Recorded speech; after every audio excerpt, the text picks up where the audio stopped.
Hello बच्चों, good morning. Welcome back my YouTube channel एक ही शिक्षा निकेतन। बच्चों, आज का टॉपिक है आपका श्वसन तंत्र। ये आपके कक्षा 10वीं 11वीं और अन्य सभी कॉम्पिटिटिव एग्जाम के लिए काफ़ी ज़्यादा महत्वपूर्ण टॉपिक है और ख़ास करके बिहार बोर्ड के लिए बहुत ही ज़्यादा इम्पोर्टेंट टॉपिक है आपका। तो चलिए, आशा करता हूँ कि आप लोग भगवान की कृपा से बहुत ही अच्छे होंगे, स्वस्थ होंगे, आपकी फैमिली फैमिली में सारे मेंबर्स अच्छे होंगे। ठीक है, चलिए देरी नहीं करते हुए अपना क्लास स्टार्ट करते हैं। बच्चों, आपका जो चैप्टर है श्वसन तंत्र, उसका बहुत ही महत्वपूर्ण पहला क्वेश्चन बनता है, श्वसन क्या है, जीवों में क्यों जरूरी है। तो सबसे पहले ये जानो कि आपने पहला चैप्टर पढ़ा होगा पोषण। पोषण में हम लोगों ने क्या किया था, पौष्टिक आहार जो भी हमने ग्रहण किया था, अब उसका क्या होना है, विखंडन होना है। श्वसन जैसे ही दिमाग में आए, आपके दिमाग में आना आना चाहिए कि विखंडन होना है ऑक्सीजन की उपस्थिति में अथवा ऑक्सीजन की अनुपस्थिति में। ठीक है, तो श्वसन जिसको हम लोग इंग्लिश में रेस्पिरेशन कहते हैं, जीवित प्राणियों की कोशिकाओं में संपन्न होने वाली वह प्रक्रिया जिसमें कार्बनिक पदार्थ प्रायः ग्लूकोज का चरणबद्ध ऑक्सीकरण से एटीपी के रूप में क्या होता है, ऊर्जा प्राप्त होता है तथा CO2 एवं जल का निर्माण होता है। इसे हम क्या कहते हैं, श्वसन कहते हैं। अब यहाँ पे आपको क्या क्या दिमाग में रखना है, किन किन बातों पे ध्यान देना है, आइए हम देखते हैं। श्वसन हमारे सभी जीवित कोशिकाओं में होता है, पहली बात। उसके बाद यहाँ पे आपको क्या ध्यान देना है, बोला गया है कार्बनिक पदार्थ। हम जो खाना खाते हैं उसमें प्रायः जो कार्बनिक पदार्थ क्या होता है, ग्लूकोज होता है। ठीक है, ग्लूकोज का चरणबद्ध तरीके से क्या होगा, ऑक्सीकरण होगा। प्रथम चरण जिसको हम लोग, श्वसन का प्रथम चरण जो होता है उसको हम लोग क्या कहते हैं, ग्लाइकोलाइसिस कहते हैं। और दूसरा चरण जो होता है वायवीय श्वसन का, उसको हम बोलते हैं क्रेब्स चरण। ठीक है, तो यहाँ चरणबद्ध तरीके से क्या होता है, ऑक्सीकरण होता है। एकाएक अचानक ऑक्सीकरण नहीं हो जाता है। अगर श्वसन नहीं होगा तो हमारे बॉडी में खाना का पाचन, भोजन का पाचन भी नहीं होगा। ठीक है, तो जो हम भोजन खाते हैं उसका पाचन होना है, तो एकाएक थोड़े ना पच जाएगा बच्चों। ठीक है, देखते हो उसमें टाइम लगता है। तो चरणबद्ध तरीके से क्या होता है, ऑक्सीकरण होता है और ऊर्जा जो प्राप्त होता है वो एटीपी के रूप में प्राप्त होता है। एटीपी, जैसे मान लो अभी आप हमारे क्लास में प्रेजेंट हो, तो आप क्या हो, एज ए स्टूडेंट हो और मैं आपका एज ए टीचर काम कर रहा हूँ। ठीक है, तो हम मनुष्य हैं, उसमें मैं पुरुष हूँ और मैं यहाँ पे क्या कर रहा हूँ, शिक्षक के रूप में हूँ। ठीक उसी प्रकार ऊर्जा जो होता है, इसमें जो ऊर्जा प्राप्त होता है वह किसके रूप में होता है, एटीपी के रूप में प्राप्त होता है। ठीक है, साथ ही साथ इसमें क्या होता है, CO2 एवं जल का निर्माण होता है। ठीक है, यह श्वसन की परिभाषा है। अब श्वसन जो है हमारे शरीर में क्या है, जरूरी है। सभी जीवों में श्वसन जरूरी है क्योंकि हमारे शरीर में, ठीक है, विभिन्न जैविक क्रियाओं के लिए, अब मान लो हमें क्या करना है, भोजन करना है, हमें काम करना है, जनन करना है। ठीक है, हमें विभिन्न प्रकार की शारीरिक क्रियाओं का संपादन करना है। उसके लिए हमें क्या चाहिए, ऊर्जा चाहिए ना। तो ऊर्जा के उत्पादन के लिए, ऊर्जा की आपूर्ति के लिए हम जैविक जैविक क्रियाएं करते हैं, जैसे कि जैव प्रक्रम करते हैं। जैव प्रक्रम को पूरा करने के लिए हमें क्या चाहिए, ऊर्जा चाहिए। और ऊर्जा की आपूर्ति किससे होती है, श्वसन से होती है। अर्थात हम कह सकते हैं कि सभी जैविक क्रियाओं को संपन्न करने के लिए, संपादित करने के लिए हमें ऊर्जा जो है किससे प्राप्त होती है, श्वसन से प्राप्त होती है। श्वसन से, रेस्पिरेशन से प्राप्त होती है। इसलिए श्वसन क्या है, जरूरी है। ठीक है, आप इस क्वेश्चन का स्क्रीनशॉट ले सकते हो। ठीक है, फिर हम आगे बढ़ते हैं। ये देखो, प्रकाश संश्लेषण में क्या हो रहा था, ग्लूकोज का निर्माण हो रहा था, लेकिन यहाँ ग्लूकोज का ऑक्सीजन के प्रेजेंस में, देखो ऑक्सीजन के प्रेजेंस में ग्लूकोज का क्या हो रहा है, विखंडन हो रहा है, टूट रहा है, ऑक्सीकरण हो रहा है। ठीक है, तो ये आपका क्या है, ग्लूकोज का फार्मूला है। और हमने यहाँ पे क्या लिखा, ऑक्सीजन के 6 अणु दिया और एंजाइम के प्रेजेंस में, ठीक है, ये CO2 के 6 अणु, जल के 6 अणु और ऊर्जा का क्या होता है, प्राप्ति होती है। ठीक है, यह श्वसन का रासायनिक समीकरण है। एक बात और याद रखना बच्चों, ठीक है, जब भी किसी चीज़ का आंसर लिखो बायोलॉजी में या फिर केमिस्ट्री में, अगर वहाँ पे समीकरण बनता है तो समीकरण देना मत भूलो। ठीक है, इससे क्या होता है कि आपके नंबर्स नहीं कटते हैं। ठीक है, चलिए आगे बढ़ते हैं। अब कुछ ऑब्जेक्टिव बातों पे हम ध्यान देते हैं। जैसे कि आपने देखा एटीपी का नाम आया। एटीपी क्या होता है? ठीक है, एटीपी का पूरा नाम एडिनोसिन ट्राइफॉस्फेट होता है। ठीक है, इसे हम ऊर्जा का सार्वजनिक वाहक भी कहते हैं। ठीक है, ऊर्जा का सार्वजनिक वाहक कह लो या जैव ऊर्जा कह लो। अगर आपको ऑब्जेक्टिव में पूछ दे कि ऊर्जा का सार्वजनिक वाहक किसे कहते हैं, अथवा आपसे क्वेश्चन पूछ दे कि जैव ऊर्जा किसे कहते हैं, तो आप कहोगे एटीपी को कहते हैं। ठीक है, उसके बाद यहाँ पे मैंने नहीं लिखा है, लेकिन आपको कॉपी कलम के साथ ना को लेके बैठना है। आपको एक बात और लिख लेना है, इसी तरह एक पॉइंट बना के लिखना है कि ग्लूकोज को हम लोग क्या कहते हैं? कोशिकीय ईंधन कहते हैं। क्या कहते हैं? कोशिकीय ईंधन कहते हैं। अब एटीपी की खोज, बच्चों एटीपी की जो खोज है ना, ठीक है, और इसका नामकरण जो है लेहमान ने किया। किसने किया? लेहमान। इसको भी याद रखोगे। ठीक है, क्योंकि ऑब्जेक्टिव्स में ये सारे, आप देखो, आप अगर ये सोचते हो कि नहीं सर हमें सब्जेक्टिव की ही तैयारी करनी है, ऑब्जेक्टिव की तैयारी नहीं करनी है, या इन सारी बातों छोटे छोटे बातों पे ध्यान नहीं दोगे, तो ये सारे कंटेंट बहुत मेहनत से हम लाते हैं आपके लिए। अगर आप इन पर ध्यान नहीं देते हो तो आगे जब भी आप कंपटीशन का एग्जाम देने जाओगे तो वहाँ पे ये सारी बातें ना बहुत इंपॉर्टेंट हो जाती है। आपको वहाँ पे पूछा जाता है कि चलो एटीपी का नामकरण किसने किया, तो वहाँ पे फिर आप बुक ढूंढने ढूंढने ढूंढने लग जाओगे। इसलिए हम नहीं चाहते कि आपको बुक में ढूंढना पड़े, आपको कहीं से पढ़ना पड़े। आपको सारी चीज़ें हम यहाँ पे अवेलेबल उपलब्ध करवाएंगे। ठीक है, बस आप ध्यान से क्या करो, पढ़ते जाओ। आगे है एटीपी का जो चक्र होता है, इसकी खोज किसने किया? देखो, इसकी खोज लिपमान ने किया। थोड़ा सा फर्क है बच्चों। ठीक है, एटीपी की खोज और उसका नामकरण किसने किया? लेहमान ने किया। लेकिन एटीपी चक्र की जो खोज है वो लिपमान ने किया। बच्चों अभी तो मैं सब्जेक्टिव की तैयारी करवा रहा हूँ, ऑब्जेक्टिव पे ज़्यादा ध्यान नहीं दे रहा हूँ। इसमें ऑब्जेक्टिव क्वेश्चंस नहीं है, सब्जेक्टिव्स है। लेकिन जिस दिन मैं ऑब्जेक्टिव की टेस्ट लूंगा उसमें ये सारे के सारे क्वेश्चंस पड़े हुए रहेंगे। ठीक है, इसलिए आपको बहुत ही गौर से इस वीडियो को देखना है और इन सारी बातों को नोट डाउन करना है। ठीक है, आगे देखो। अब जैसे कि आपसे क्वेश्चन पूछा जाता है कि हरे पेड़ पौधे को हम ट्रांसड्यूसर क्यों कहते हैं। मैंने आपको क्लास में पढ़ाया है कि हरे पेड़ पौधे को ट्रांसड्यूसर क्यों कहते हैं। अगर आप कॉपी कलम लेके बैठे हैं तो आप इस क्वेश्चन को नोट कर सकते हैं। हरे पेड़ पौधे को ट्रांसड्यूसर इसलिए कहते हैं क्योंकि हरे पेड़ पौधे में की जो पत्तियां होती है ना, उसमें क्लोरोफिल पाई जाती है, और क्लोरोफिल के अंदर जो है क्या पाया जाती है? मैग्नीशियम पाया जाती है ना, मैग्नीशियम पाया जाती है। इसकी वजह से पेड़ पौधे में यह कैपेसिटी होती है, क्षमता होती है कि वह सूर्य के सौर ऊर्जा को या प्रकाशीय ऊर्जा को ग्लूकोज के रूप में, रासायनिक ऊर्जा के रूप में क्या करे? बदल सके, उसको ट्रांसड्यूस कर सके। ठीक है, फिर से पेड़ पौधे में जो क्लोरोफिल होती है उसके अंदर मैग्नीशियम धातु पाई जाती है, जिसकी वजह से पेड़ पौधे में यह क्षमता होती है कि वह सूर्य के प्रकाशीय या फिर सौर ऊर्जा को वो क्या कर सकती है? रासायनिक ऊर्जा ग्लूकोज के रूप में क्या कर सकती है? परिवर्तित कर सकते हैं। इसलिए हम हरे पेड़ पौधे को ट्रांसड्यूसर कहते हैं। लेकिन श्वसन में क्या होता है? श्वसन में स्थितिज ऊर्जा को गतिज ऊर्जा में परिवर्तित किया जाता है। इसको याद रखोगे, बहुत इंपॉर्टेंट है। श्वसन में स्थितिज ऊर्जा को किसमें? गतिज ऊर्जा में परिवर्तित की जाती है। आप जानते हो ऊर्जा संरक्षण नियम क्या कहता है? ऊर्जा का ना तो निर्माण होता है ना ही नाश होता है। बस ऊर्जा को एक रूप से दूसरे रूप में हम क्या कर सकते हैं? परिवर्तित कर सकते हैं, स्थानांतरित कर सकते हैं। तो यहाँ भी यही हुआ है। श्वसन में ऊर्जा उत्पन्न नहीं होता है बच्चों। श्वसन में ऊर्जा स्थितिज ऊर्जा के रूप में जो रहती है वो गतिज ऊर्जा में क्या होती है? परिवर्तित होती है। ठीक है, आगे विषाणु जो होते हैं, वायरस जो होते हैं, उसमें श्वसन नहीं होता है। आप वैसे भी जानते हो कि वायरस जो है वो ना तो सजीव की कैटेगरी में आती है और ना ही निर्जीव की कैटेगरी में आती है। ऐसा क्यों? क्योंकि इसमें जब हमारे ना जीव के शरीर में वो पहुंच जाता है और जब उसको पोषक कोशिका मिल जाता है, ठीक है, तो वो सजीव की तरह व्यवहार करता है। लेकिन जैसे ही हमारे शरीर से बाहर जाता है, पोषक कोशिका उसे नहीं मिल पाता है, ठीक है, तब वह निर्जीव की तरह ट्रीट करती है। हम कह सकते हैं इसमें कुछ गुण सजीव वाला और कुछ गुण निर्जीव वाला पाया जाता है। अब जरा सोचो आरी के बारे में। आपके खेत में एक आरी होता है ना, मान लो ये आपका इस तरह का एक खेत है और एक दूसरा यहाँ पे दूसरे जने का खेत है, तो बीच में क्या होता है? आरी, जिस पे हम लोग चलते हैं ना। ये इसका भी है और ये इसका भी है।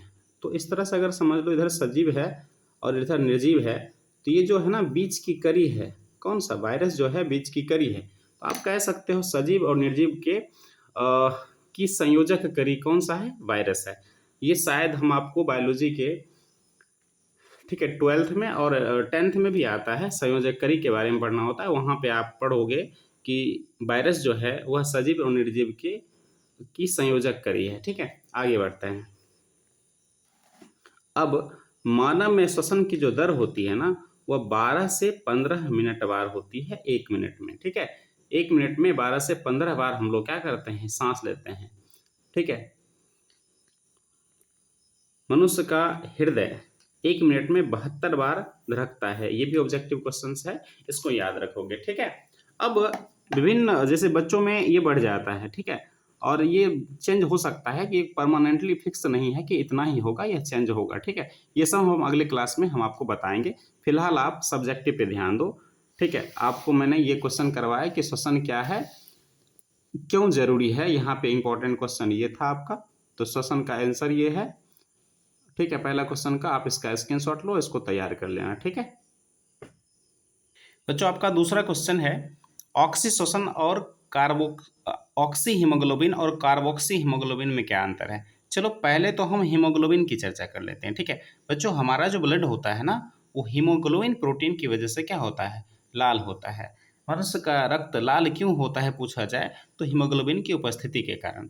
अब जरा देखो, हम लोग क्या करते हैं? वायुमंडल से नासिका छिद्र द्वारा क्या करते हैं? वायु प्राप्त करते हैं, और वायु कहाँ जाती है? फेफड़ा में। हमारा श्वसन अंग क्या है? मनुष्य का श्वसन अंग क्या है? फेफड़ा है। ठीक है, अब फेफड़ा की जो दीवार होती है ना बच्चों, वहाँ पे पाई जाती है रक्त केशिका। कोशिका नहीं बोल रहा हूँ मैं, रक्त केशिका बोल रहा हूँ। ठीक है, केशिका क्या होता है? रक्त की एक महीन पाइप होती है केशिका। अब चलो, इसको अगर आपको महसूस करना है तो आप क्या कर सकते हो? आप अपनी आँख को नीचे जब करोगे ना, ठीक है, तो आपकी आँख में बहुत महीन महीन लाल लाल टाइप की धागा नुमा क्या ब्लड की पाइप दिखेगी, उसको हम लोग क्या कहते हैं? केशिका कहते हैं। ठीक ऐसी ही संरचना फेफड़ा के दीवार में पाई जाती है, रक्त केशिका। अब चूंकि रक्त केशिका है, मान लो इतनी पतली ही क्या है? रक्त केशिका है, तो इस रक्त केशिका के अंदर क्या होगा? रक्त होगा ना। रक्त, इसमें क्या होगा? रक्त होगा, और रक्त के अंदर क्या होगा? हीमोग्लोबिन। हीमोग्लोबिन को शॉर्ट में हम क्या लिखते हैं? HB लिखते हैं। ठीक है, हीमोग्लोबिन होगा। अब हीमोग्लोबिन क्या करता है?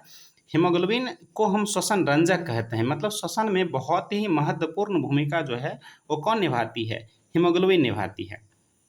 ठीक है, हीमोग्लोबिन का काम है टेम्पू की तरह, या ये कह लो कि एक वाहन की तरह, गाड़ी की तरह ऑक्सीजन को उठाना, और उसको जहाँ भी हमारी हमारी कोशिकाएं हैं, क्योंकि आप जानते हो हमारे शरीर की अधिकांश क्रियाएं कहाँ होती है? कोशिका में होती है। इसलिए तो कोशिका को हम जीवन की क्रियात्मक इकाई कहते हैं ना।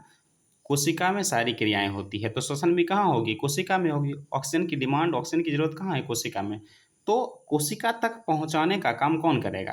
जैसे मान लो आप कहीं जा रहे हो, आपको कहीं किसी शहर में जाना है, तो आपको पहुंचाने का काम कौन करता है? गाड़ी करता है ना। ठीक उसी प्रकार ब्लड में ना, ब्लड में हमारे शरीर में जितनी भी कोशिकाएं हैं उसके तक क्या ऑक्सीजन को पहुंचाने का काम कौन करता है? हीमोग्लोबिन करता है। ठीक है, बिल्कुल ये टेम्पो की तरह या फिर एक गाड़ी की तरह क्या करता है? काम करता है। ठीक, अब देखो, हम मेनली यहाँ पर हीमोग्लोबिन और कार्बोक्सी हीमोग्लोबिन और ऑक्सी हीमोग्लोबिन में क्या करेंगे? अंतर देखेंगे। देखो, हीमोग्लोबिन जो है HB जिसको कहते हैं, यह ऑक्सीजन के 4 अणु से जब जुड़ जाता है तब उसका एक नाम होता है। ठीक है, ऑक्सी हीमोग्लोबिन। ठीक है, अब ये उत्क्रमणीय लिखा हुआ है यहाँ पे, ध्यान दो, अस्थाई, ये सदा ऑक्सी हीमोग्लोबिन बना हुआ नहीं रहता है, ये फिर चेंज हो जाता है, फिर से टूट वापस। ठीक है, हीमोग्लोबिन अलग और ऑक्सीजन क्या होता है? अलग भी हो जाता है। इसलिए हम इसे क्या बोलते हैं? उत्क्रमणीय। उत्क्रमणीय का अर्थ होता है, देखो यहाँ पे जो निशान लगाया गया है ये वाला, इधर की डायरेक्शन में भी है और इधर की डायरेक्शन में भी है। ऐसा जहाँ भी लिखा होगा ना, इसका मतलब होता है उत्करणीय, उत्क्रमणीय। उत्क्रमणीय का अर्थ यह होता है कि यह अभिक्रिया दोनों की तरफ होती है। पहले, ठीक है, हीमोग्लोबिन क्या हुआ? ऑक्सीजन से मिला, और अभी ऊपर की क्रिया देखो, ऑक्सीजन से मिला और क्या बनाया? Oxy haemoglobin. इसका नाम है, ये ऑक्सी हीमोग्लोबिन का सूत्र है। ठीक है, ऑक्सी हीमोग्लोबिन जब वो ना कोशिका तक पहुंच गया, कहाँ तक? जब कोशिका तक पहुंच गया तो फिर वो क्या करेगा? ठीक है, ऑक्सीजन और हीमोग्लोबिन अलग हो जाएगा। और अब जरा सोचो, बताओ, अगर मान लो कि HB जो है ये आपका टेम्पो है, ठीक है ना, गाड़ी है, और ऑक्सीजन जो है वो सवारी है। ज़रा सोचो, तो अभी तो यहाँ पे क्या हुआ? ये दोनों जॉइंट हो गया। आगे जाएगा। लेकिन जहाँ पहुँचेगा, मान लो कि जहाँ पे ना पहुँचना है यात्री को, अपने मंजिल तक पहुँचनी है, तो फिर क्या होगा? अभी तो ये दोनों साथ जा रहा था, लेकिन यहाँ पे फिर बिछड़ जाएगा ना, ठीक है। तो यहाँ पे जब यहाँ पे जो टेम्पो जा रहा होगा, ठीक है, तो इसको क्या कहा जाएगा कि चलो सवारी लोड गाड़ी जा रही है, फिर यहाँ आएगी तो सवारी क्या करेगी? उतार देगी, अर्थात ऑक्सीजन और हीमोग्लोबिन क्या हो जाएगी? अलग अलग हो जाएगी। तो यहाँ पर जुड़ी थी और यहाँ पे क्या हो गई? अलग भी हो गई, ठीक है। तो यहाँ पे देखो पहले क्या ऊपर में क्या दिखाया जा रहा है? हीमोग्लोबिन ऑक्सीजन से जुड़ा, तो ये क्या बन गया? Oxy haemoglobin. ये ऑक्सी हीमोग्लोबिन की सूत्र है। और फिर ऑक्सी हीमोग्लोबिन क्या होता है ना, उत्तक में जाके, ये फेफड़ा में यहाँ पे दोनों मिल गया था, और फिर वहाँ से उत्तक में जाके ये दोनों क्या होता है? अलग अलग भी हो जाता है। हीमोग्लोबिन ऑक्सी हीमोग्लोबिन क्या होता है? फिर से हीमोग्लोबिन और ऑक्सीजन में क्या होता है? टूट जाता है, ठीक है। ये पॉइंट सारे नोट करने हैं। अब जरा सोचो, जहाँ पे उसने CO2 को ना, ऑक्सीजन को उतारा है, तो वहाँ से फिर पैसेंजर को उठाएगा ना, तो उधर से क्या होता है? ये क्या करेगा? ऑक्सीजन को वहाँ पे छोड़ देगा, ठीक है। देखो यहाँ पे थोड़ी सी मिस्टेक हुई थी। और हीमोग्लोबिन जो है वो CO2 से के साथ जुड़कर, ठीक है, एक अस्थायी यौगिक बनाती है, जिसको हम लोग क्या बोलते हैं? कार्बोक्सी। अब की बार CO2 से जुड़ा है, इसलिए इसका नाम क्या पड़ा? कार्बोक्सी हीमोग्लोबिन, ठीक है। तो कार्बोक्सी हीमोग्लोबिन बना। अब देखो यहाँ पे क्या है? Hb है, किसके साथ जुड़ा? CO2 के साथ जुड़ा। कहाँ पे? उत्तक में। और वो क्या बन गया? Carboxy haemoglobin. फिर वो वापस आएगा, ठीक है। अब जरा देखो, हम आपको समझाने की कोशिश करते हैं। हमारी ना हृदय है ना, हृदय में क्या होता है? देखो, हृदय में O2 प्लस Hb मिल गया, ठीक है। तो ये बन गया आपका HbO2 यानी कि ऑक्सी हीमोग्लोबिन। और ये कहाँ गया? ठीक है, प्रत्येक कोशिका तक या उत्तक तक कह लो, कोशिका कह लो, कोशिका का झुंड उत्तक कहलाता है, इतना तो आपको पता ही होगा। यहाँ तक पहुँचा है। तो यहाँ पे ना मान लो कि ये जो हृदय है पंप की तरह ब्लड को क्या करता है? स्पीड कर देता है। तो 120 के स्पीड में इधर ना फेफड़ा से, हृदय से कहाँ तक? कोशिका तक ब्लड जाएगी, ये ऑक्सी हीमोग्लोबिन जा रही है। लेकिन उधर से जब वापस आएगी तो HbCO2 लेके आएगी ना वापस, क्योंकि कार्बोक्सी कार्बन डाइऑक्साइड को वहाँ से उठा लेगा और उधर से लेके आया। जब कार्बन डाइऑक्साइड को हीमोग्लोबिन उठाती है तो उसका नाम हो जाता है कार्बोक्सी हीमोग्लोबिन। और वो वापस कहाँ तक आएगा? फिर फेफड़ा तक आएगा। कहाँ तक आएगा? फेफड़ा तक, ठीक है। और फेफड़ा तक जब आएगा तो फेफड़ा में वो क्या होता है? हवा को छोड़ देती है, ठीक है। फिर हमारा फेफड़ा जब पिचकता है तो CO2 क्या हो जाता है? बाहर चला जाता है, ठीक है। ये बातें हम आगे समझाएंगे, ठीक है। चलो, तो अब HbO2 जो है, इसके निर्माण की प्रक्रिया को हम ऑक्सीजनीकरण कहते हैं, और कार्बोक्सी हीमोग्लोबिन के निर्माण की प्रक्रिया को कार्बोक्सीजनीकरण कहते हैं, ठीक है। आप इसका एक स्क्रीनशॉट ले लो, ठीक है, फिर हम आगे बढ़ते हैं, ठीक है। चलो, ये दूसरा क्वेश्चन आपका हो गया, हीमोग्लोबिन और कार्बोक्सी हीमोग्लोबिन में क्या अंतर है, ठीक है। तीसरा, और बहुत ही, ये तो क्वेश्चन हमने इसलिए बताया क्योंकि ये परिभाषा में पूछा जाता है, ये कभी अंतर में नहीं पूछा जाएगा। हीमोग्लोबिन और कार्बोक्सी हीमोग्लोबिन और ऑक्सी हीमोग्लोबिन में क्या अंतर है, ये कभी नहीं पूछेगा। लेकिन परिभाषा में बहुत बार पूछा है कि ऑक्सी हीमोग्लोबिन किसे कहते हैं, ठीक है। इसलिए हमने सोचा कि चलो इसको अंतर ही बना देते हैं, परिभाषा में भी काम आ जाएगा और अंतर में भी काम आ जाएगा। अब है आपका अगला क्वेश्चन कि श्वसन और दहन में क्या अंतर है, ठीक है। तो चलो यहाँ पे देखो, श्वसन को रेस्पिरेशन कहते हैं और दहन को हम कंबसन कहते हैं, ठीक है। श्वसन एक जैविक क्रिया है जो नियंत्रित बहुपदीय क्रिया है, ठीक है, जो केवल जीवित कोशिका में, जीव कोशिकाओं में क्या होता है। लेकिन दहन जो है यह एक अजैविक क्रिया है, यानी कि सजीव में नहीं होता है, यह अजैविक क्रिया है और एक पदीय क्रिया है, ठीक है। इसमें ज़्यादा चरण नहीं होते हैं और ये अनियंत्रित होती है, इसको कोई नियंत्रित नहीं करता, ठीक है। और यह कोशिकाओं में नहीं होता है, ठीक है। तो ये आपकी पहली परिभाषा हो गई। दूसरी है कि श्वसन जो है ना जैव रासायनिक प्रक्रिया है, ठीक है, हमारे जीव के शरीर में भी होता है और यह रासायनिक प्रक्रिया है।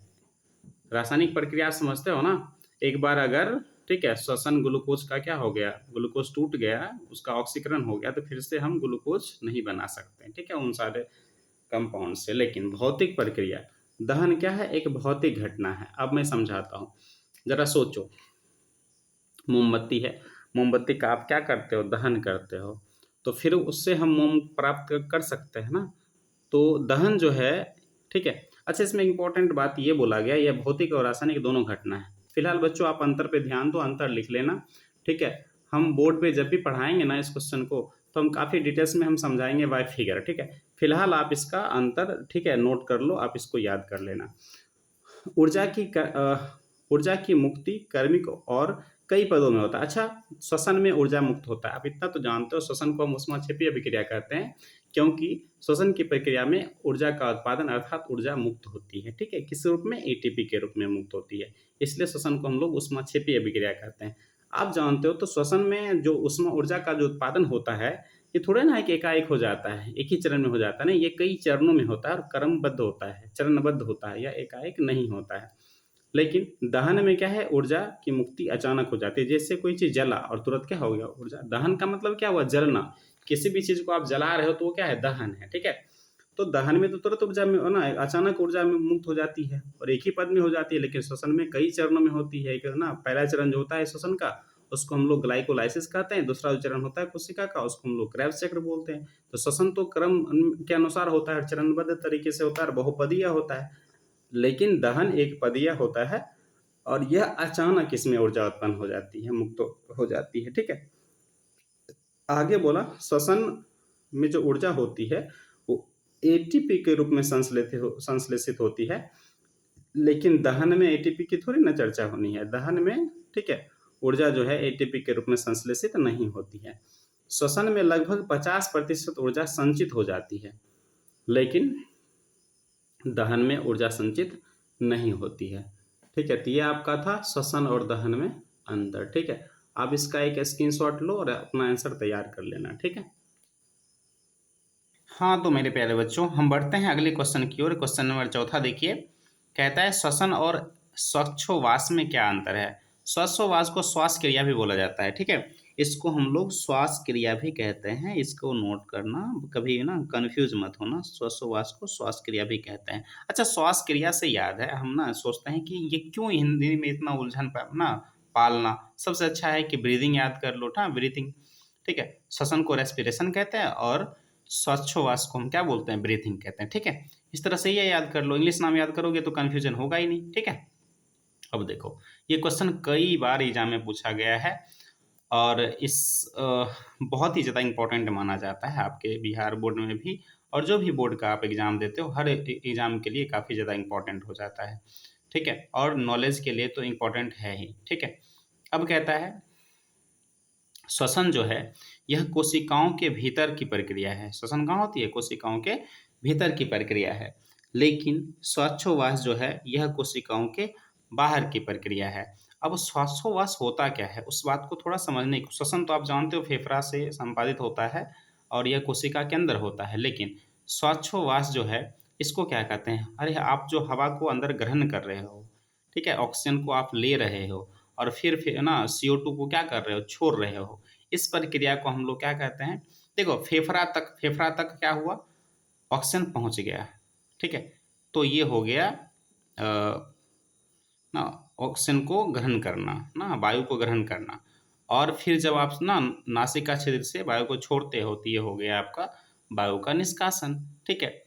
तो अंतः श्वसन और बाह्य श्वसन की बात चल रही है, ठीक है। वहाँ पे ना श्वसन में क्या होता है? ऑक्सीजन को ग्रहण किया जाता है, तो ऑक्सीजन को ग्रहण करने और CO2 को छोड़ने की प्रक्रिया जो है फेफड़ा के ना बाद की बात जो है, फेफड़ा से पहले और फेफड़ा की बाद की बात, ये जो होती है आपकी क्या होती है? श्वासोच्छ्वास होती है, ठीक है।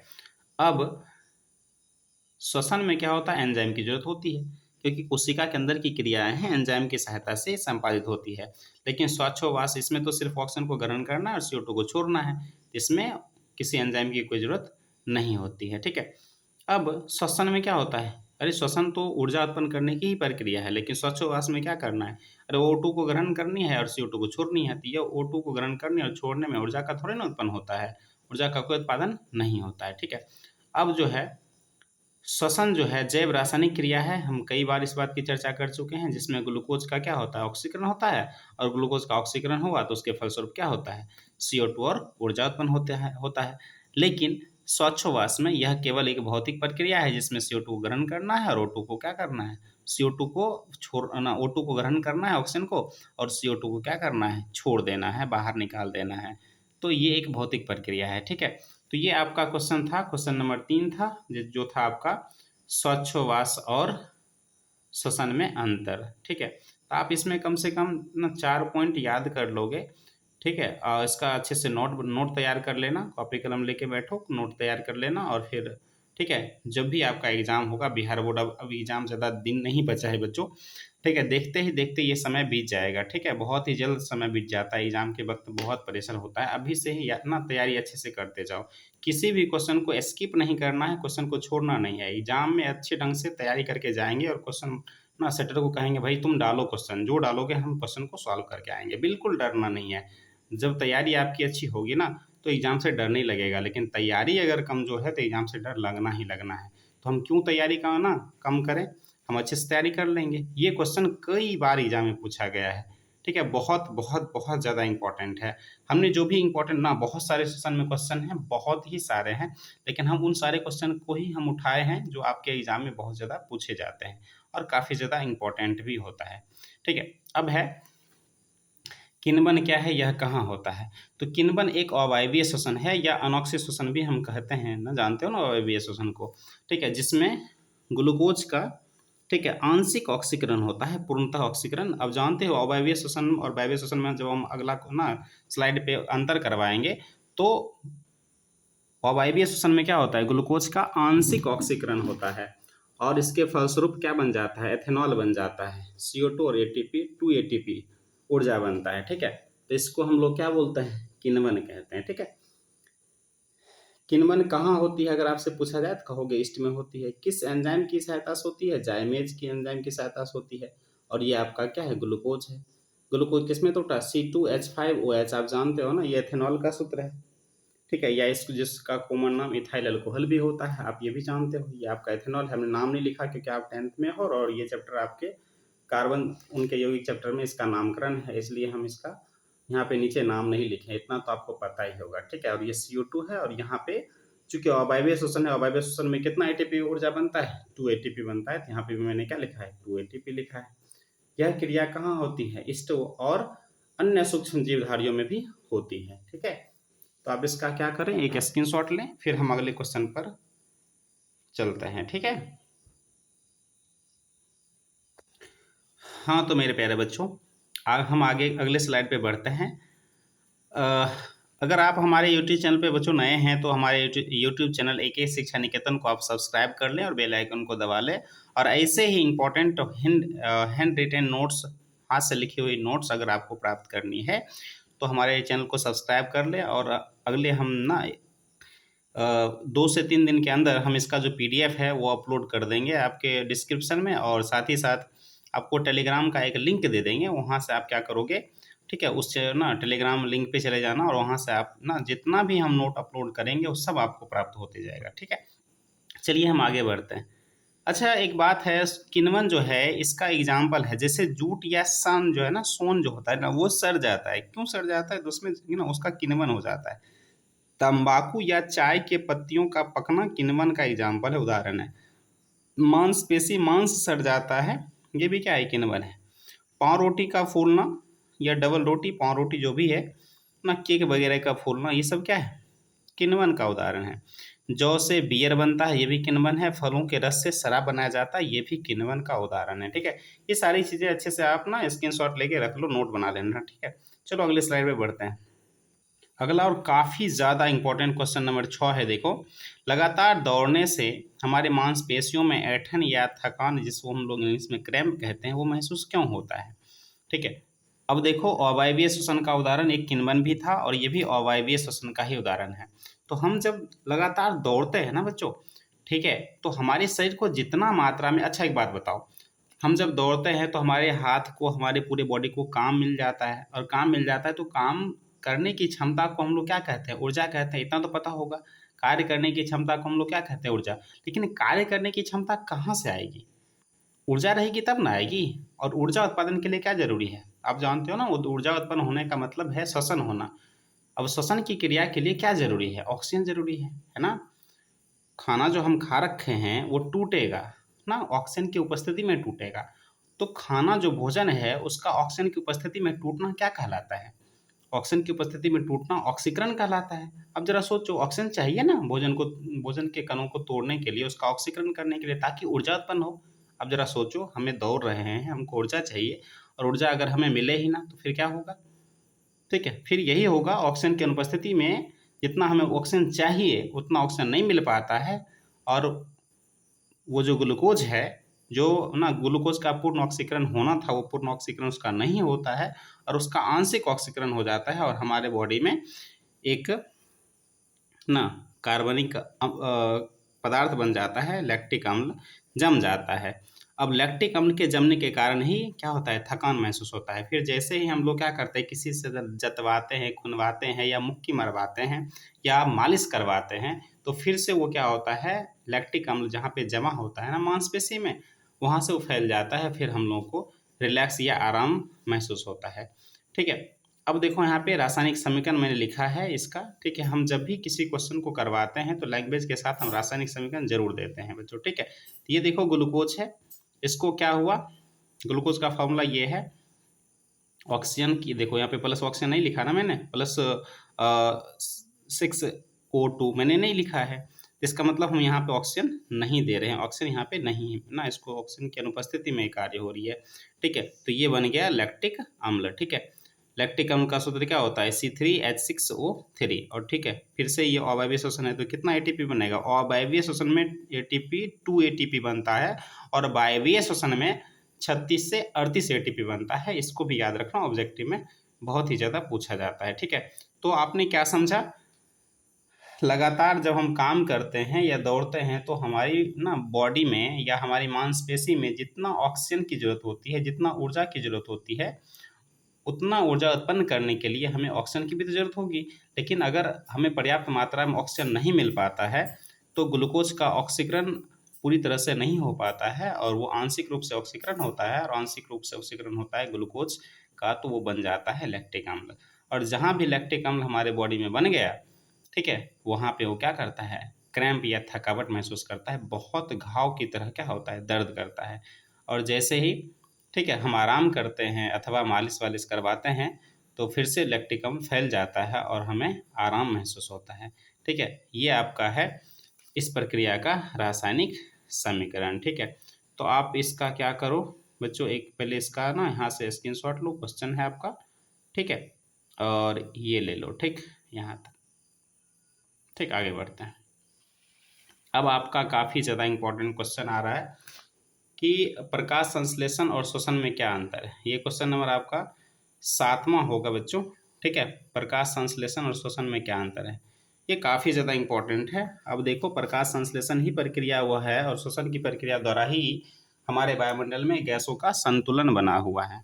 अच्छा चलो, वायुमंडल की जब यह बात आ गई तो बताओ वायुमंडल में गैस कितना प्रतिशत है? बताओ बताओ, जल्दी बताओ, कमेंट सेक्शन में लिखो कि वायुमंडल में गैस कितना कितना प्रतिशत है। ठीक है, चलो बहुत अच्छा। ठीक है, देखो हम बताते हैं। वायुमंडल में नाइट्रोजन सबसे ज़्यादा है 78%, ऑक्सीजन है आपका 21%, और CO2 जो है वो 0.03%। ये जो आपके स्लाइड ना स्क्रीन पर दिख रहा है, काफ़ी ज़्यादा इंपॉर्टेंट चीज़ है, यहाँ से एग्जाम में बहुत ही ज़्यादा क्वेश्चन पूछे जाते हैं। ठीक है, नाइट्रोजन कितना प्रतिशत है, सबसे ज़्यादा क्या है हमारे वायुमंडल में, कौन सी गैस है, ऑक्सीजन कितने प्रतिशत है, CO2 तो हर बार पूछा जाता है कि वायुमंडल में कार्बन डाइऑक्साइड की मात्रा कितनी है। ठीक है, तो ये आपका स्क्रीन शॉट करके रख लो। ठीक है, चल अब देखो प्रकाश संश्लेषण।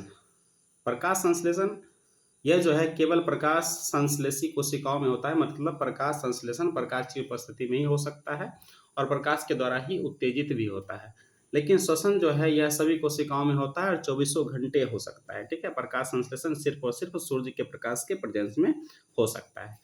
अब बोलता है श्वसन जो है इसमें शामिल अंगक क्लोरोप्लास्ट है। अब बताओ श्वसन में, सॉरी, ये जो आपका क्या है प्रकाश संश्लेषण है, प्रकाश संश्लेषण में क्या होता है, हरित लवक यानी क्लोरोप्लास्ट भाग लेता है।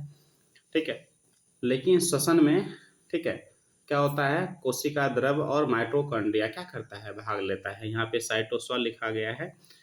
ठीक है, साइटोप्लाज्म लिखना चाहिए था। ठीक है, और माइटोकॉन्ड्रिया भाग लेता है, ठीक है। अब प्रकाश संश्लेषण है ना, उसमें हम लोग क्या करते हैं, प्रकाश देते हैं यानी सूर्य की गर्मी देते हैं ना, तो यानी गर्मी देते हैं यानी ऊर्जा देते हैं, ऊर्जा उसमें लिया जा रहा है, तो इसका मतलब यह हुआ कि प्रकाश संश्लेषण में ऊर्जा हम दे रहे हैं। तो ऊर्जा जब हम देते हैं या ऊष्मा देते हैं तो उसको कहते हैं ऊष्माशोषीय अभिक्रिया।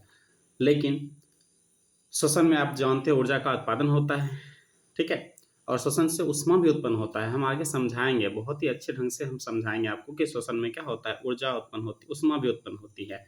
तो श्वसन में ऊष्मा उत्पन्न होती है, ऊर्जा उत्पन्न होती है, इसलिए हम श्वसन को क्या कहते हैं, ऊष्माक्षेपीय अभिक्रिया। ये भी क्वेश्चन कई बार पूछा गया है कि श्वसन को हम लोग ऊष्माक्षेपीय अभिक्रिया क्यों कहते हैं, तो बोलना सिंपल सी बात है कि श्वसन की प्रक्रिया में ऊर्जा का उत्पादन होता है या ऊर्जा मुक्त होता है, इसलिए हम श्वसन को क्या कहते हैं, ऊष्माक्षेपीय अभिक्रिया कहते हैं, ठीक है। तो ये आपका हो गया।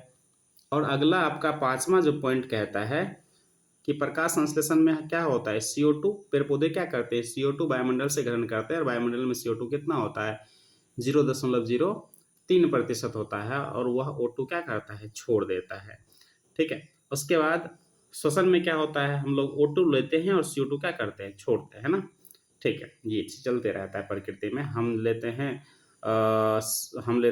O2 और छोड़ते हैं CO2, पेड़ पौधा क्या करता है, वो लेता है CO2 और छोड़ता है O2। यही संतुलन हमारे पर्यावरण में क्या होता है, बना रहता है, और ये जरूरी भी है। प्रकाश संश्लेषण के द्वारा ना वायुमंडल में गैसों का संतुलन बना रहता है, ठीक है।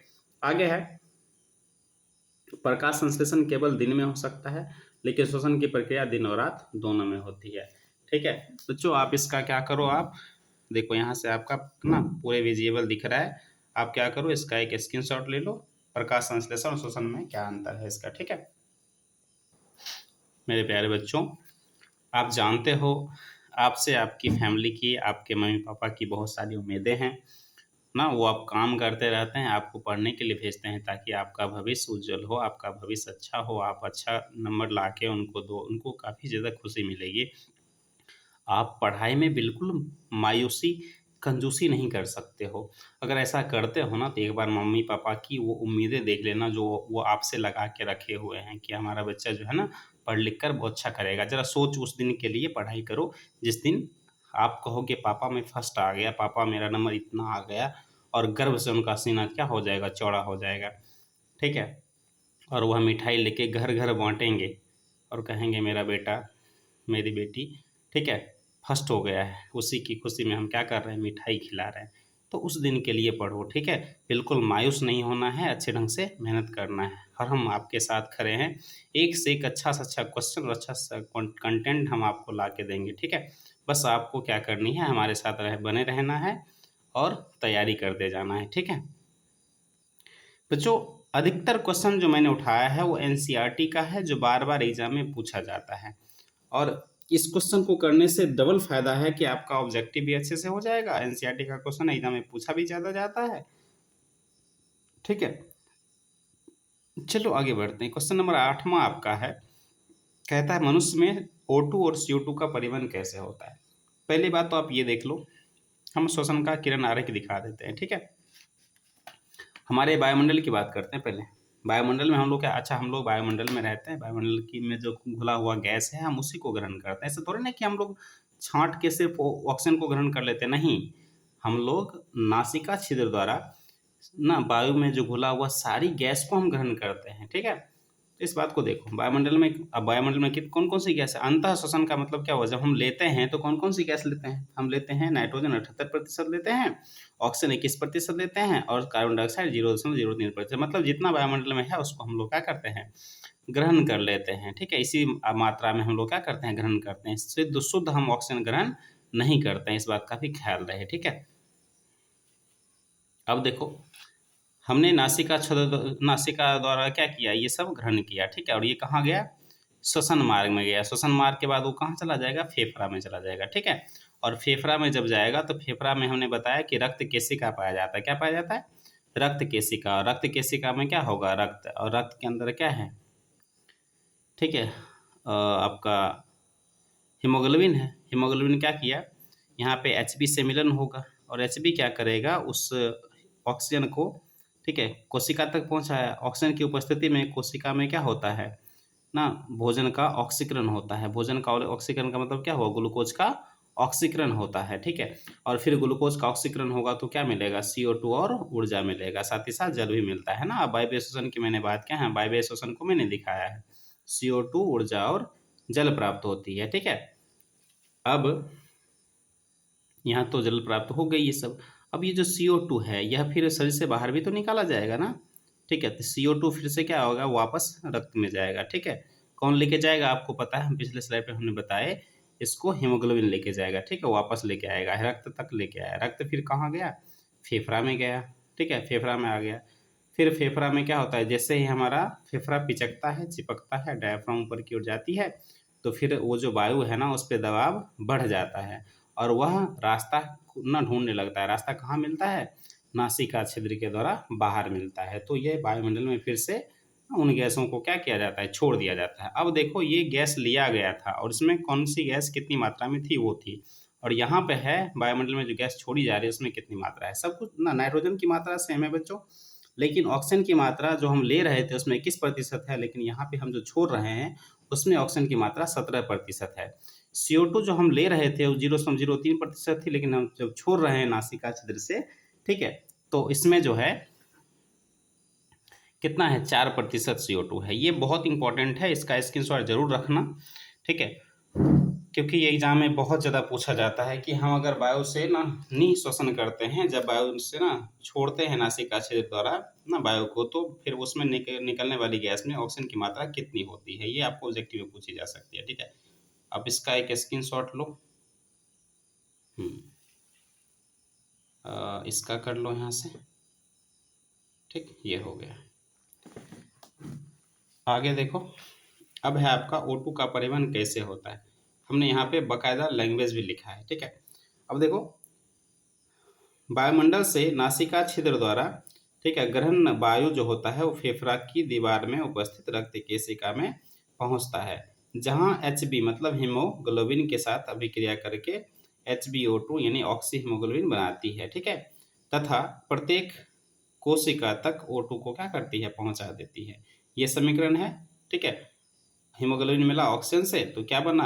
हीमोग्लोबिन फेफड़ा से इधर जा रही है, फेफड़ा से ना इधर की तरफ जा रही है, और ये फिर इधर से आती है, ठीक है। ऊतक में जब जाती है तो ये फिर से क्या हो जाती है? हीमोग्लोबिन ऑक्सी हीमोग्लोबिन जो है टूट के हीमोग्लोबिन और ऑक्सीजन में टूट जाती है, ठीक है। ये O2 का परिवहन था। ये मैंने किरण आरेख भी दिखाया था और ये लैंग्वेज भी है, ठीक है। किरण आरेख भी दिखा देना और ये लैंग्वेज भी लिख लेना, ठीक है। अब CO2 का परिवहन कैसे होता है? प्रत्येक कोशिका में श्वसन के फलस्वरूप, अब जब कोशिका में श्वसन हो गया, ठीक है, तो वहाँ पे क्या बनेगा? ऑक्सीजन मिलेगा ना, CO2 बनेगा। और जो CO2 है वो फिर से किसके साथ? हीमोग्लोबिन के साथ मिलकर क्या बनाएगा? Carboxy haemoglobin. कार्बोक्सी हीमोग्लोबिन का ये फॉर्मूला होता है HbCO2, ठीक है, ये बनाती है।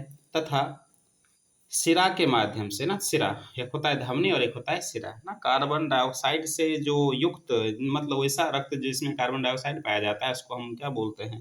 उसको बोलते हैं अशुद्ध रक्त, ठीक है। तो अशुद्ध रक्त का परिवहन कौन करता है? अशुद्ध रक्त का परिवहन सिरा करता है, ठीक है। कहाँ ना? शरीर से या विभिन्न अंगों से हृदय तक लाने का काम करता है, सिरा के माध्यम से आता है, ठीक है। तो ये होता है। अब फेफड़ा के पिचकने से, जब फेफड़ा में CO2 आ गया तो फेफड़ा जब पिचकता है तो CO2 क्या होता है? नासिका छिद्र के माध्यम से फिर वायुमंडल में उत्सर्जित हो जाती है, ठीक है। ये CO2 का परिवहन था बच्चों, ठीक है। स्क्रीनशॉट ले लो, हम आगे बढ़ते हैं, ठीक। अगला क्वेश्चन है आपका कि श्वसन की क्रिया में डायाफ्राम की क्या भूमिका है? बहुत बहुत ज़्यादा इंपॉर्टेंट क्वेश्चन है बच्चों। इसका तो हम जब ना पढ़ाएंगे ना बोर्ड पे, ठीक है, श्वसन को हम जब समझाएंगे तो वहाँ पे हम समझा लेंगे कि ये कैसे होता है। फिलहाल आप क्या करो, इसका स्क्रीनशॉट ले लो और ऐसे ही याद करने की कोशिश करना, ठीक है। हम जब इसको समझाएंगे बोर्ड पे आएंगे तब हम समझा पाएंगे, ठीक है, क्योंकि इसमें कुछ चीज़ें ऐसी है जो विदाउट बोर्ड हम नहीं समझा सकते, ठीक है, यहाँ पे, ठीक है। तो ये कर लो ना। ये डायाफ्राम का काम दो हम स्टेज में समझाते हैं। एक होता है निःश्वसन की क्रिया और एक होता है क्या चीज़? उच्च श्वसन की क्रिया, ठीक है। इसका आप स्क्रीनशॉट ले लो, ठीक है, अच्छे से नोट तैयार कर लेना। क्वेश्चन नंबर 10 कहता है हमारे शरीर में हीमोग्लोबिन की अगर कमी हो जाती है तो इसके क्या-क्या परिणाम, ऐसे तो बहुत सारे परिणाम हैं बच्चों, बड़े है ना स्टैंडर्ड क्लास में जब आप जाओगे तो इसके बहुत बड़े पैमाने पे इसका अध्ययन करोगे, अच्छे से अध्ययन करोगे। लेकिन फिलहाल जो 10वीं में पूछी जाती है, हम उसको फोकस करते हैं, ठीक है। यदि हमारे शरीर में क्या होता है, हीमोग्लोबिन की कमी हो जाए, तो रक्त में ऑक्सीजन की जो ना ग्रहण करने की क्षमता है वो घट जाएगी। आप जानते हो ना, ऑक्सीजन को ग्रहण करने के लिए क्या चाहिए, हीमोग्लोबिन चाहिए। ऑक्सीजन को कौन ढो के लेके जाएगा, हीमोग्लोबिन तो लेके जाएगा कोशिका तक, लेकिन अगर हीमोग्लोबिन ही कम हो जाए तो कोशिका तक ऑक्सीजन को कौन पहुंचाएगा, ना पहुंचाने वाला माध्यम ही खत्म हो जाता है। तो इसमें क्या होता है, श्वसन को ना ऑक्सीजन को ग्रहण करने की क्षमता घट जाती है यदि एचबी की कमी हो जाती है, और इससे एनीमिया नामक क्या होता है, रोग हो जाता है, ठीक है। आप इसका स्क्रीनशॉट ले लें, काफ़ी ज़्यादा ना इजी क्वेश्चन है, कुछ ज़्यादा मैंने नहीं लिखा है ताकि आपको परेशानी होगी। शॉर्ट में मैंने आंसर निकालने की कोशिश की है, ठीक है। अब आप एक बात और जानते हो, ठीक है, हमारा जो रक्त है, रक्त में क्या पाया जाता है, आरबीसी, ठीक है। आरबीसी में क्या पाया जाता है, हीमोग्लोबिन, और हीमोग्लोबिन में क्या पाया जाता है, लोहा। इसको याद रखना, ठीक है, कि रक्त के अंदर आरबीसी, आरबीसी के अंदर एचबी हीमोग्लोबिन, और हीमोग्लोबिन के अंदर लोहा, ठीक है। ये सब पूछा जा सकता है आपसे, ठीक है। या फिर पूछ सकता है रक्त की कमी से क्या होता है, फिर भी एनीमिया बोलना है। डब्ल्यूबीसी, आरबीसी की कमी से क्या होता है, फिर भी आप एनीमिया बोलोगे। हीमोग्लोबिन की कमी से क्या होता है, फिर भी एनीमिया बोलो। लोहा की कमी से कौन सा रोग होता है, फिर भी आप एनीमिया बोलोगे, ठीक है। ये काफ़ी इंपॉर्टेंट है। आगे है, ग्लूकोज के ऑक्सीकरण से भिन्न ऊर्जा प्राप्त करने के दो विभिन्न पथ क्या हैं। बच्चों ये क्वेश्चन काफ़ी इजी है ना। अगर आप वायवीय और अवायवीय में अंतर पढ़े हो या वायवीय और अवायवीय को अच्छे ढंग से लर्न किए हो, तो आप जानते हो ये पूछ रहा है आपको, कहता है वायवीय नहीं अवायवीय श्वसन की चर्चा करें, बस इतना क्वेश्चन है। अवायवीय झूठे ना आपको घुमा रहा है कि ग्लूकोज के ऑक्सीकरण से भिन्न ऊर्जा प्राप्त करने के दो विभिन्न पथ, ऐसा कुछ नहीं है। इसको समझो कि ये अवायवीय श्वसन की चर्चा कर रहा है, ठीक है। तो ये आपका आपका आंसर है, ठीक है। अवायवीय श्वसन में क्या होता है, देखो अवायवीय श्वसन का जो पहला चरण होता है ना, वो कोशिका द्रव में होता है। देखो मैंने यहाँ पे दिखाया है, अवायवीय श्वसन का पहला चरण कहाँ होता है, कोशिका द्रव में होता है, यहाँ पे मैंने लिखा है, ठीक है। और दूसरा जो चरण होता है वो भी कोशिका द्रव में होता है, लेकिन वो ना कहाँ हो जाता है, ईस्ट में, और फिर पेशी कोशिका में होता है। ये भी कोशिका द्रव का ही पार्ट होता है, कोशिका द्रव में ही होता है, ठीक है। तो ये अब पहला चरण जो है, ठीक है, इसको हम लोग क्या बोलते हैं, इस चरण को हम क्या बोलते हैं, ग्लाइकोलाइसिस। ये खैर इसमें नहीं बोल सकते, क्योंकि हाँ बोल सकते हैं, यहाँ भी बोल सकते हैं, और वायवीय श्वसन में भी बोल सकते हैं, ठीक है। लेकिन वहाँ पे एक अगला जो चक्र होता है उसको क्रेब्स चक्र बोलते हैं, लेकिन यहाँ क्रेब्स चक्र नहीं है, ठीक है। तो ये ग्लूकोज है, और इसका ऑक्सीजन की अनुपस्थिति में क्या हुआ है, कोशिका द्रव में ऑक्सीकरण हुआ है, जिसके फलस्वरूप क्या बना है, ये है आपका पायरुवेट अम्ल, ठीक है। हम आपको 4 पाई याद करवाए होंगे, 4 पाई। देखो CHO बहुत फेमस वर्ड है, CHO, ठीक है। CHO बड़ा फेमस वर्ड है, आपको पता है, ठीक है। अब देखो 3 और 3 यहाँ भी डाल दो, 3 और 3 यहाँ भी डाल दिया। अगर 4 पाई ना, 4 पाई मतलब खाट होता है ना, 4 पाई, तो 4 से ये 4 याद रखो, और पाई से पायरुविक अम्ल याद रखो।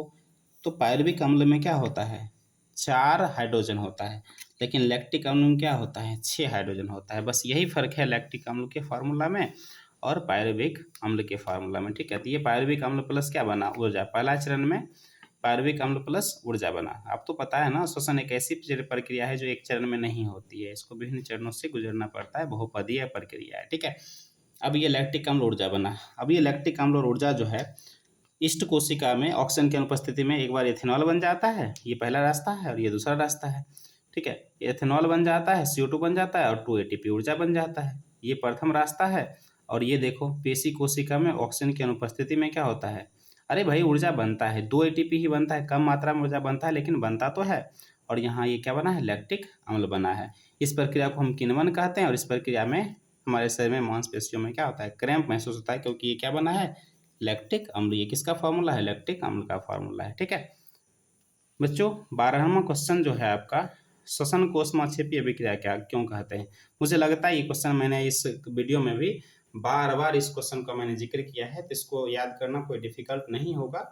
श्वसन कोशमाक्षेपीय अभिक्रिया इसलिए कहते हैं क्योंकि इसमें ग्लूकोज का चरणबद्ध तरीके से क्या होता है, ऑक्सीकरण होता है, और जिससे क्या होता है, ऊर्जा विमुक्त या उत्सर्जित होती है। आप जानते हो ना, उत्सर्जन के ऊष्माक्षेपीय अभिक्रिया की परिभाषा ही कहता है वैसी रासायनिक अभिक्रिया जिसमें क्या होता है, ऊष्मा का या ऊर्जा का उत्सर्जन होता है। यहाँ भी तो ऊर्जा मुक्त हो रही है, ऊर्जा उत्सर्जित हो रही है, इसलिए हम कह सकते हैं कि श्वसन जो है एक ऊष्माक्षेपीय अभिक्रिया है। फिर हम जब ना, मैंने अभी चर्चा किया कि जब भी हम किसी ना समीकरण की परिभाषा देंगे, किसी ना चीज़ की परिभाषा देंगे, तो साथ में अगर उसका पॉसिबल है रासायनिक समीकरण, तो हम रासायनिक समीकरण लिखेंगे, इससे नंबर अच्छे मिलते हैं बच्चों। ठीक है, चलो बढ़ते हैं अगले क्वेश्चन की ओर।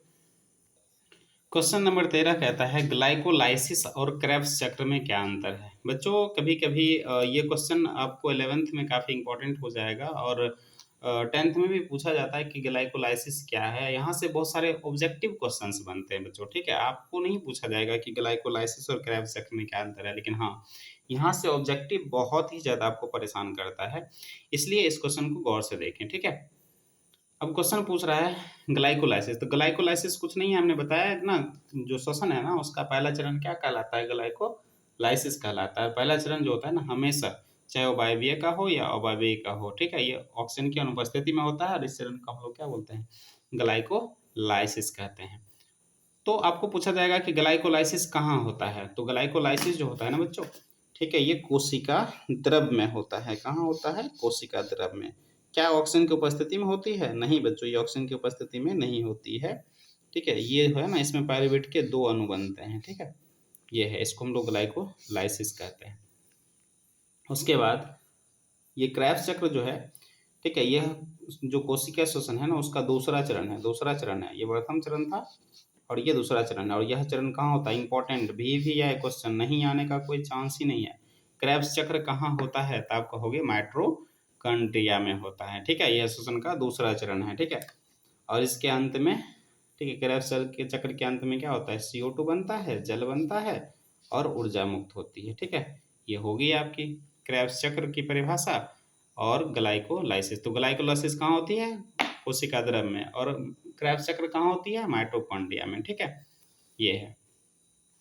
और माइटोकॉन्ड्रिया में कौन सा श्वसन होता है, वायवीय श्वसन, तो क्रेब्स चक्र किसमें होता है, वायवीय श्वसन है, और यह कोशिका के माइटोकॉन्ड्रिया में होता है। ठीक है, माइटोकॉन्ड्रिया को कोशिका का पावर हाउस भी कहते हैं, इतना आपको पता ही होगा।